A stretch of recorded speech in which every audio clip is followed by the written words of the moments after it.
Questions? Well, how you feeling after last week? Step in the right direction. Obviously I think we played really well and expected to coming home, getting two really good opportunities, with Georgia and Tennessee coming in. And, I thought we played well against Georgia. Not our best, but I thought we played well. And I thought Saturday was a good example of what it can look like, when we're clicking on all cylinders. And we didn't play perfect, but we played directionally, how we want to play. And I thought we played two complete halves and did a good job in all the important, facets of the game. So hopefully we can build on it getting on the road this week. Nigel Pack's been around for a good bit. Keys to limiting him, running him off the three-point line, how much that is going to be a focus tomorrow night? Yeah, we got a good, kind of precursor with Jacoby Gillespie. I think, they're both obviously really, explosive scorers and can really make plays off the ball screen. So, I thought we did a pretty good job overall on Jacoby. So hopefully we can do similar to that on the road. But as you said, we got to limit his three-point attempts, and we got to do a good job, of making him uncomfortable and making him see size in the paint. You see a pep in the step of Boogie? Yeah, clearly, was playing with a lot of confidence on Saturday, and it obviously gave our whole team a lift. I think whether it was just him independently with a pep in his step, the team, everybody in the O-Dome, I think it was a well-received performance, and gave us a really good opportunity to play, at close to our highest level. So now it's about doing it again and sustaining the success and making sure we can have another good performance, in a tough place in Norman tomorrow night. Are you going to get a fresh cut after Boogie's game? Mine's pretty consistent this way. I need one, but it won't be before tomorrow night, unfortunately. Can you take us a little bit through just Jonathan Sapphire's path to, him being a first-year coach here for you guys, but when did you first identify that he would be someone that was on the cutting edge of analytics and could be someone that you wanted to keep around in your program, wherever it was? It's a great question. Saf and I first started working together at San Francisco when Kyle was the head coach. And, I think when we started to spend a lot of time together in the office, we realized we kind of saw things the same way and evaluated things the same way and in a way could kind of speak the same language when it came to basketball and player evaluation. And, now we've been together, I guess it would be 8, 9 years, something like that.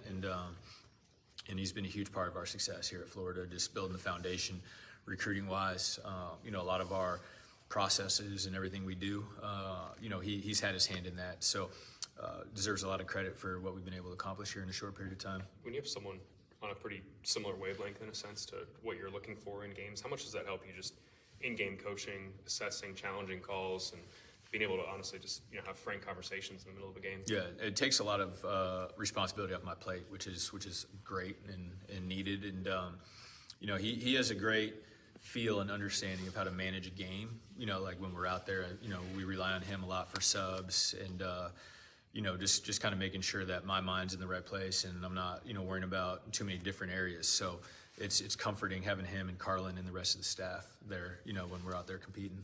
What are your thoughts on Oklahoma and kind of the challenges of facing them? I think they're a really good offensive team. I think they're dangerous. They're 1-2. They had a great performance offensively at home against Ole Miss, I should say. And then they went on the road and really struggled against Mississippi State. So, they've had some ups and downs. They played a pretty competitive game against A&M. They have two really good guards. Both Pack and Brown are really good with the ball and playing out of the ball screen and can score it.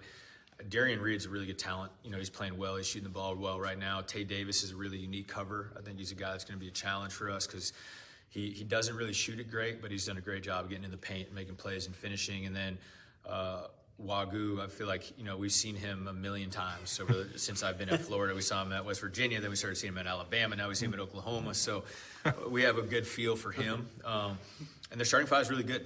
I think their starting five is good. And, I think our bench needs to show up on tomorrow night and play similarly to how we did in the Homestead. But it's going to be a really tough game tomorrow night. When you know at home too. They are. Yeah. No, they're like most teams, they play better at home. And I think their offense, for whatever reason, shows up a little more at home. So we got to be prepared to guard and rebound and play really physically tomorrow night. What was last year's team? I didn't look it up, but obviously won a lot on the road. Our team? Yeah. Yeah. And what's that take? You guys have lost a few on the road here, but I mean, they were Yeah. all some really high-level opponents. I Yeah, think. yeah. I think, the main thing is defending and rebounding. I think we look back at the Missouri game, and we weren't good enough in that area. A lot wants to be, discussed about the offense and shooting, but in that game, we didn't guard well enough and we didn't rebound well enough to win on the road. Going back to Duke, which I think was our last road game before that, like we defended well enough in that game to win. We didn't score. We were struggling that way. And so I guess my answer is a more complete effort, right? Defending, rebounding, making some shots. Last year's team, we had the equalizer. We had shot making, so we go on the road and, bang 10 threes and, be in good shape.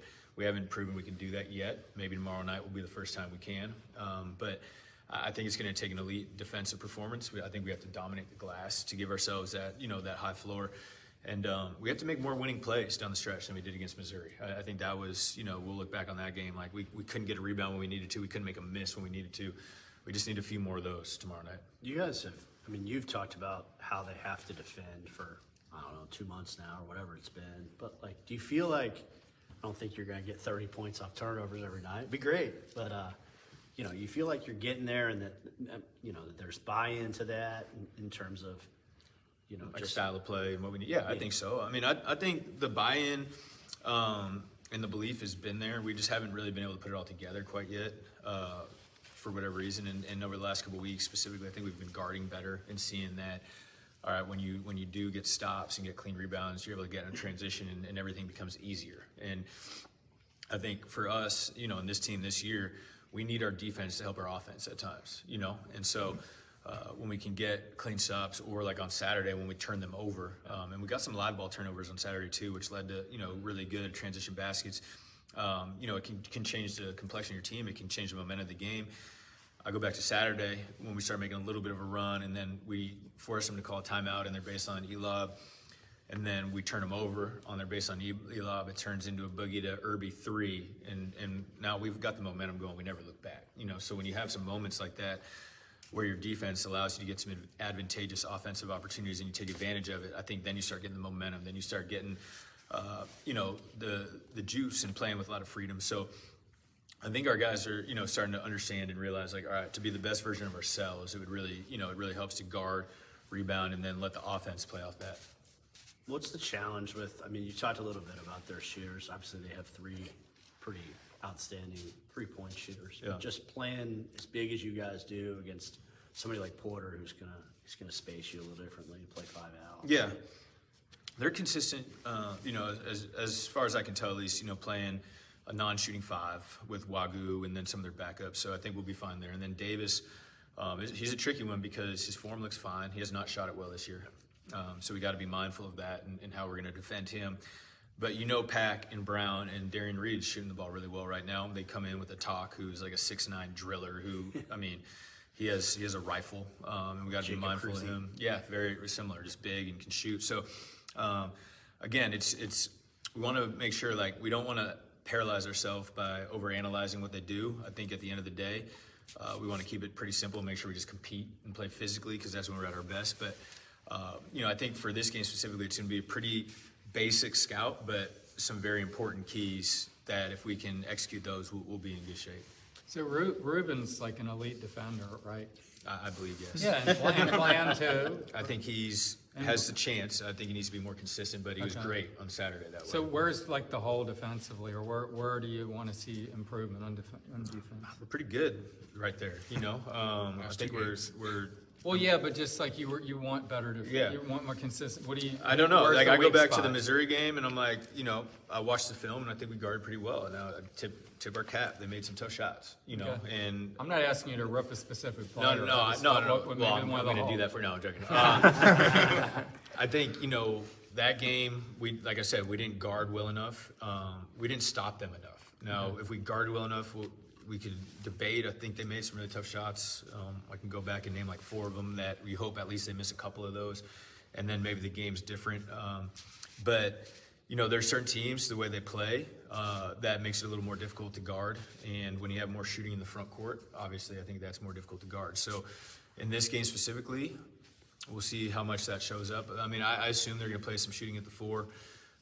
Again, Davis has only made 3 threes on the year, and their 5s don't shoot it. So we gotta you know, this team is similar to Georgia in the sense of you worry a lot about their shooting, but then you look at their numbers and they're like 58% from 2, and they're solid from 3, and they're a team that takes advantage of playing in space, getting, you know, more rim shots and easier twos. So we got to, again, control the paint, control the rim.